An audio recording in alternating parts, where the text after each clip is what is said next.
सतनाम श्री वाहिगुरु। साखी सालस जोहारी की। फिर गुरुजी बाला व मर्दाना के साथ 47 दिन चलते रहे। एक दिन फिर मर्दाना को भूख ने सताया। मर्दाना ने कहा, हे महाराज, अब तो चलना भी कठिन हो गया है। गुरुजी ने कहा, धैर्य करो, आगे एक सुंदर नगर आने वाला है। मर्दाना ने कहा, हे गुरुजी, हमें भूख सता रही है और हमारे पास एक फूटी कौड़ी नहीं है।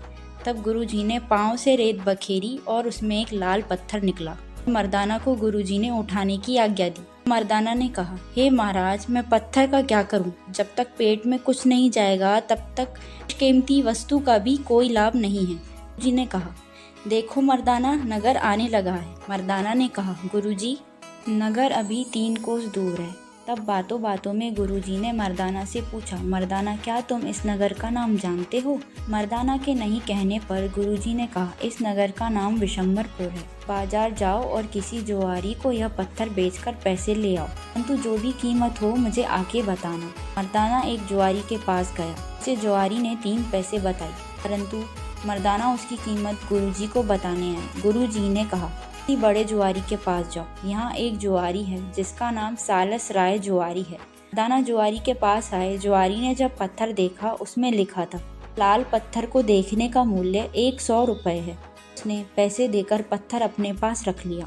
मर्दाना जब गुरुजी के पास आया और 100 रुपये गुरुजी के सामने रख दिए। गुरुजी ने पूछा, इस पत्थर की कीमत 100 रुपये क्यों दिए? जुआरी ने मर्दाना को बताया कि इसमें रुपए मुद्रित हैं और कहा, तुम्हारी धरोहर हमारे पास है। मर्दाना ने सारी बात आके गुरुजी को सुनाई। गुरुजी ने कहा, हे मर्दाना, उसमें परमात्मा का नाम अंकित है, जो पहले जुआरी को नहीं अपितु दूसरे जुआरी को अंकित दिखा।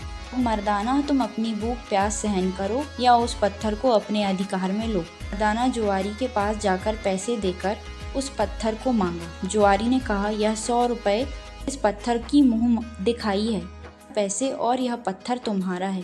गुरुजी ने जब पैसे जुआरी को वापस भेजे तब जुआरी भी रुपए लेने से मना कर दिया।